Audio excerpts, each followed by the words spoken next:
Olá, querido amigo, estimado irmão, estamos aqui para uma nova lição, a lição desta semana que nos fala sobre o poder no Pentecostes, Poder no Pentecostes, relacionado à descida do Espírito Santo.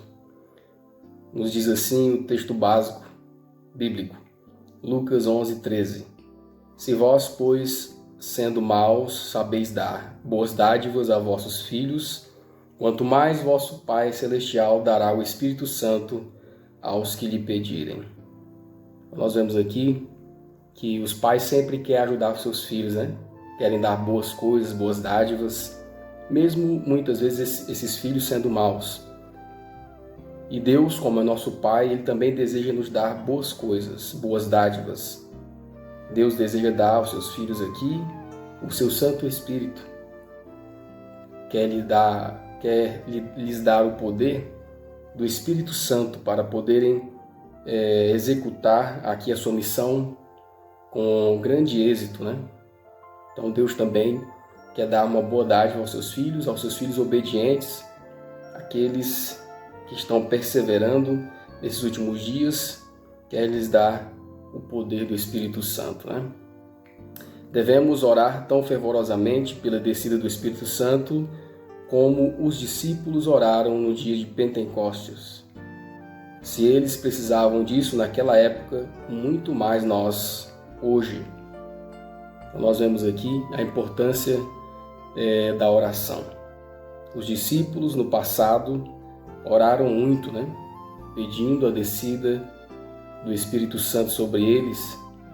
E nós hoje também não deve ser diferente. Nós precisamos orar mais e mais fervorosamente, como eles também oraram, para que possamos ser agraciados em nossas vidas com a descida do Espírito Santo.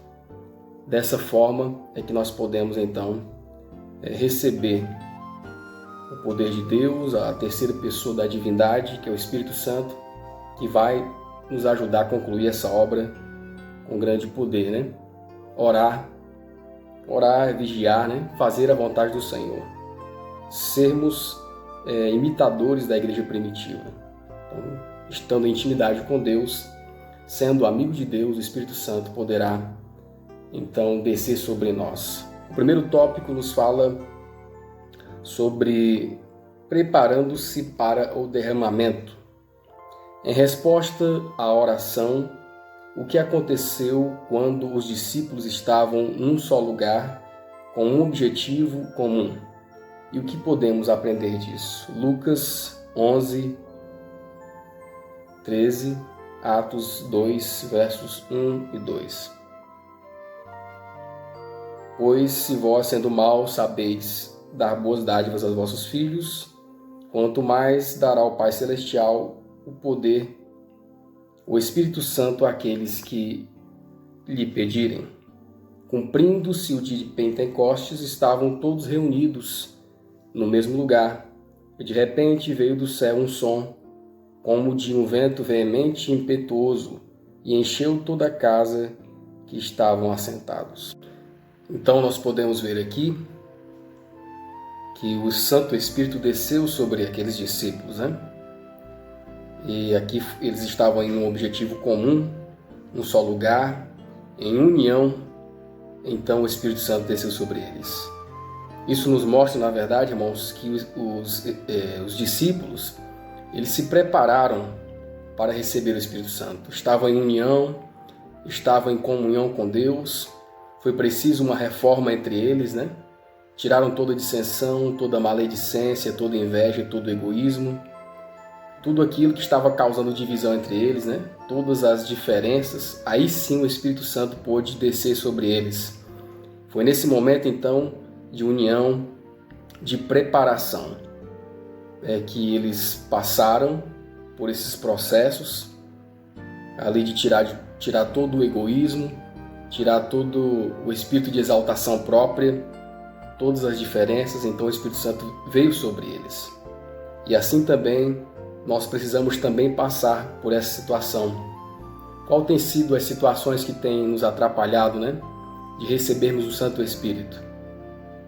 Precisamos nos reexaminar, olhar a nossa vida individualmente e também como povo, para ver quais são as situações que têm nos atrapalhado de receber o Espírito Santo.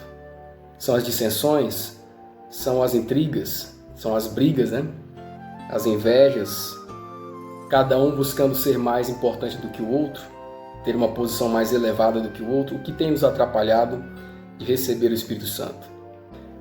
Foi a partir do momento em que fizeram essa reforma em sua vida, é que o Espírito Santo pôde descer sobre eles e fazer aquela obra esplêndida, E assim também não é diferente conosco. Precisamos também nos preparar para o derramamento do Espírito Santo. E para que o Espírito Santo pudesse descer sobre eles, eles precisaram tirar toda a diferença que havia entre eles, o egoísmo, a inveja, o orgulho, a maledicência, todo tipo de dissensão que nos separa de Deus, que atrapalha o trabalho do Espírito Santo. Então foi preciso que eles fizessem esse tipo de trabalho, Quando fala que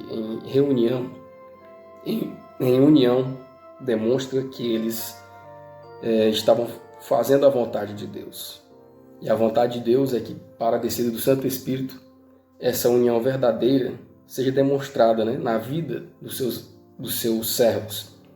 E a união pressupõe que não há divisão, E então aqui os discípulos estavam veementemente orando, buscando incessantemente ao Senhor. E todas as diferenças que eles tinham tiveram que ser resolvidas naquele momento ali, E enquanto não houver união na igreja hoje, enquanto não houver esse trabalho também da mesma forma conosco hoje, Deus também não pode dar o seu Santo Espírito a cada um de nós. Mas quando nós fizermos a nossa parte, quando nós fizermos o que é necessário fazer, o que é requerido de cada um de nós, Tirarmos toda a dissensão, toda a desunião, quando tirarmos o nosso próprio eu, tirarmos a vontade de estar numa posição mais alta uns dos outros, Aí sim o Espírito Santo poderá vir sobre nós, fazer o trabalho dos últimos dias, que é a conclusão da pregação do Evangelho com grande poder. A nota nos diz assim: entenda que só após os discípulos terem entrado em perfeita união, quando já não lutavam pela posição mais elevada, é que o Espírito Santo foi derramado. Tinham um só pensamento. Todas as diferenças foram eliminadas. Os discípulos não pediam uma bênção para si. O fardo das almas pesava sobre eles. Então os discípulos aqui, antes tinha aquela discórdia, quem seria o primeiro, quem era o mais importante. Agora eles tiraram todas as diferenças, não pensavam mais em si, mas pensavam na obra do Senhor, nas pessoas e na responsabilidade da pregação do Evangelho que agora recaía sobre eles, E os cristãos ponham toda dissensão de lado e se entreguem a Deus para a salvação dos perdidos, que peçam com fé a bênção prometida e Ele virá. Então precisamos nos voltar ao Senhor, orando, fazendo essa petição, Podemos com toda segurança buscar a unanimidade na doutrina e no Espírito. E se isso fosse feito, estaríamos em harmonia com a vontade de Deus. Se o egoísmo, o orgulho, a vaidade e as ruins suspeitas fossem afastados, nos tornaríamos fortes e Deus e a porta nos tornaríamos fortes em Deus, e a porta do nosso coração estaria aberta para Cristo. Seríamos batizados pelo Espírito Santo e estaríamos cheios de toda a plenitude divina. Então nós vemos aqui, irmãos, que muitas vezes nós não recebemos o Espírito Santo ainda, não somos fortes, não fazemos a obra do Senhor porque ainda existem esses empecilhos no nosso coração, no egoísmo, o orgulho, tem atrapalhado o agir de Deus em nossa vida. Mas que possamos, a partir de hoje, fazer um concerto com Deus, onde nós possamos nos entregar aqui como a igreja primitiva, como os apóstolos se entregaram, e iremos sentir o agir de Deus na nossa vida, Nos entregarmos, tirarmos todas as diferenças, tudo aquilo que tem impedido a obra do Espírito Santo.